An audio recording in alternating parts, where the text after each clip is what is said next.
since someone pointed it out to me one time in Oregon, I knew how it smelled, and I knew, and actually I went to an after party one time in Portland, Oregon, and there was marijuana at this after party. After there was a club, I went dancing with someone at a club, and after we went dancing, we were invited to this after party, which we went to at a house, and people were smoking marijuana, and so I smelled it, but I never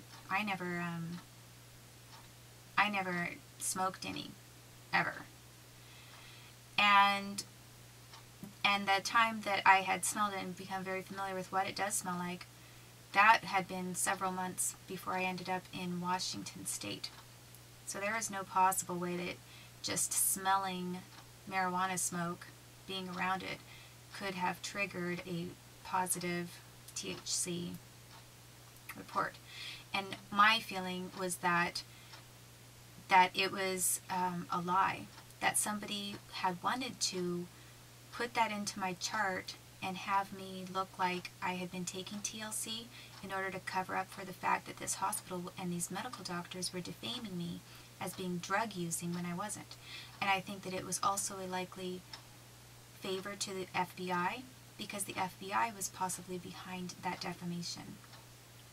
Since Julia Thornton had been the first one to accuse me of illegal use of prescription drugs, why would they not extend that to maybe suggesting that I had been using other illegal drugs?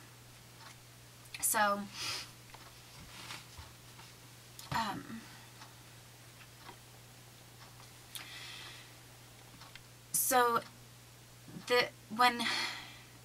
the other thing that was suspicious to me is that when they accused me, or when they put in my chart note, the only time that they had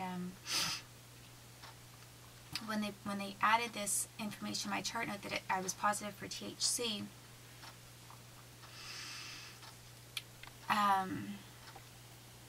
they never brought that up to me when I was in the hospital. They didn't bring it up to me at discharge and give me a copy of my records. They didn't ask me about it. They didn't give me any counseling. They said nothing to me about it. So I had no idea that that was entered into my chart. I had no idea. So basically, I was assaulted with migraines and refused pain treatment, and then all of a sudden I was being lied about and had false information being entered into my record to cover up for the fact that I had been defamed as being drug seeking when I wasn't. And I think somebody wanted to make it look like, oh, they'd done a lab, and I really was, so the hospital wasn't wrong, or the FBI or police were not wrong. And I found out about this THC label 3 months later, because I didn't ask for my records during that time. I just thought it was probably, referring to a suicide attempt.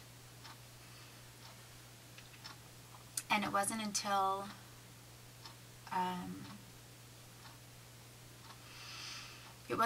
was seeing an OBGYN at Columbia Community Health that I asked for my records, and then I found out what they had said about me. And because someone kept bringing up this drug thing, and I thought, well, this is not going away, and this is very odd.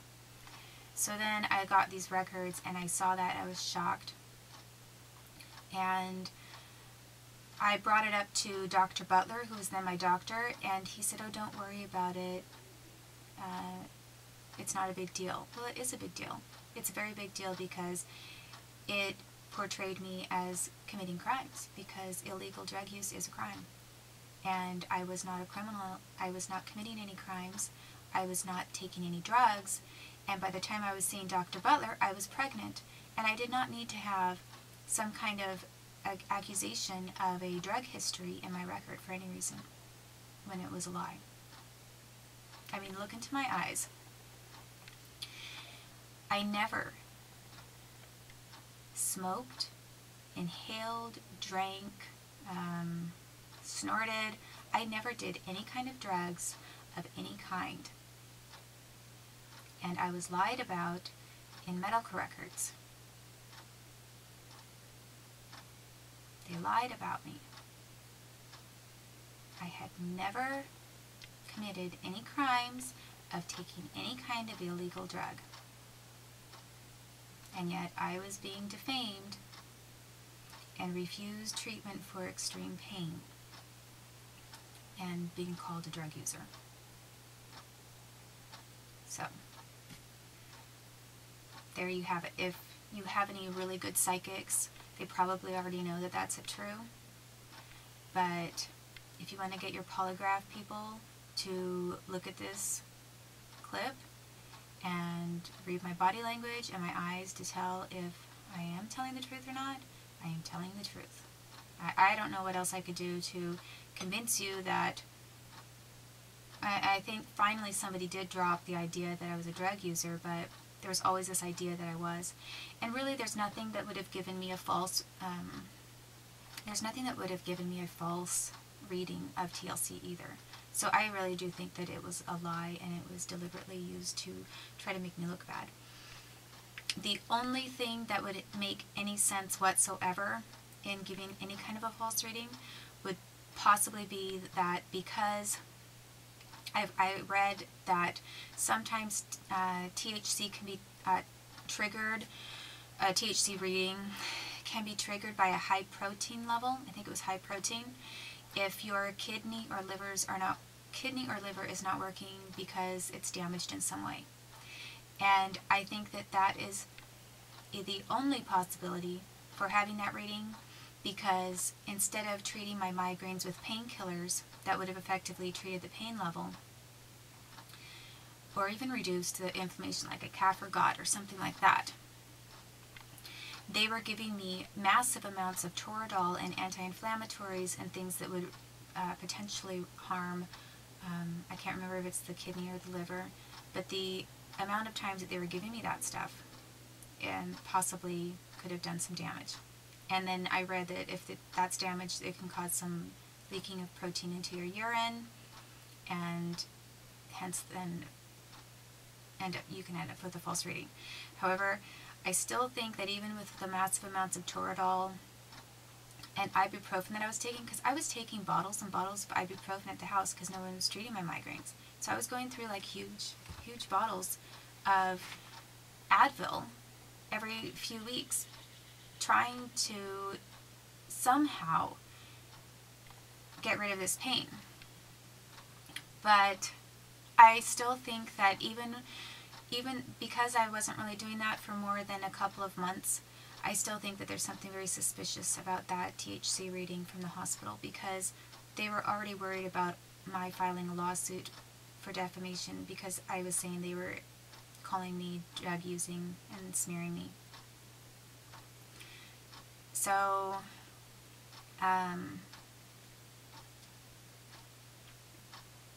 so that's what was going on at that point. And right after I had this suicide attempt,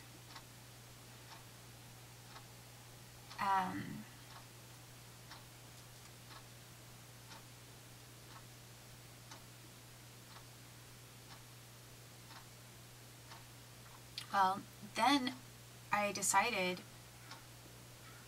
that I needed to get FOIA.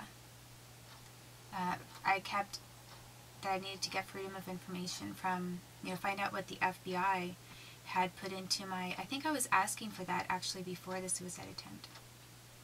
And the other thing that happened, actually, before I had this suicide attempt, an event that precipitated this was that, first of all, I was being assaulted with these migraines and not being treated. And then secondly, I found out that the firm of Bullivant Hauser Bailey was threatening my family, like in a mafia style. And I came across, I was trying to appeal, these lawsuits and still keep them going. And this is after this Judge Gerald Warren had ruined my ability to commute back and forth between Washington and Oregon. So the next thing that I found out had happened is the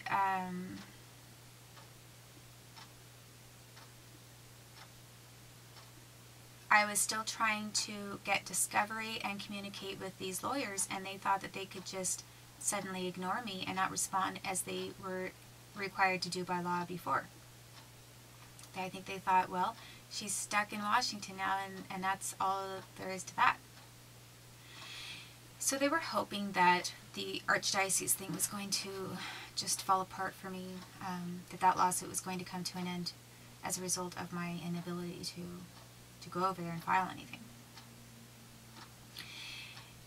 And I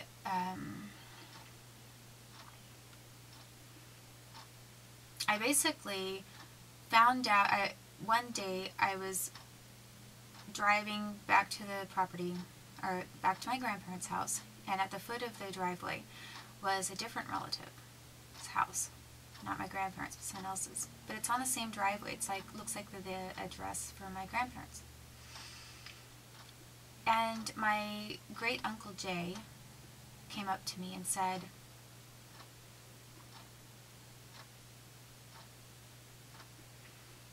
he gave me this manila envelope. It was a regular, like, beige, standard legal size type of manila envelope. And he said, you might want to have a look at this. And it was already open, and it was addressed to Mr. and Mrs. Baird, something like that. But they had put it in the wrong mailbox or whatever. For whatever reason, they sent it to the wrong person. It went to my great uncle Jay. He got it instead of my grandpa getting it. And I opened it up in front of him and looked at the letter. It was on Bullivant Hauser Bailey letterhead. And it was signed by John Camp. And the letter said, if you do, basically it was a threat. There was no return address on the other side of the envelope. You know what I mean? Like where the law firm would normally have their return address on the left upper hand side of the envelope. There was nothing there. It was like this really discreet manila envelope that could have been sent by anybody. You couldn't tell where it was coming from. And then you open it up and it's got law firm letterhead inside. And says, I mean, this is like kind of straight out of The Rainmaker, where the insurance company is doing all kinds of criminal things and acting like the mafia and making threats to people. Well, that's sort of what this was. And this letter said, you, Mr. and Mrs. Beverly, or Dick Harnden, or whatever, you had better control and restrain your granddaughter from pursuing this lawsuit, or we will take action against you. And it wasn't, the way it was worded was not in a sense of legal action. It was like, they made it sound like they were going to put a hit on somebody in the family. And they were threatening my grandparents. My grandparents had nothing to do with my lawsuits. My grandparents were not my guardians. And, Granny at the time was like over 75 years old. My grandfather was close to 80, although he works in the orchard every day still. And this law firm is I was still in the middle of litigation. These were lawsuits that I was handling myself. No one had declared me mentally incompetent or ill. I hadn't had a suicide attempt even at that point. The only thing that had happened is that I was illegally blocked from traveling by Judge Gerald Warren. And all of a sudden, they're being threatened. My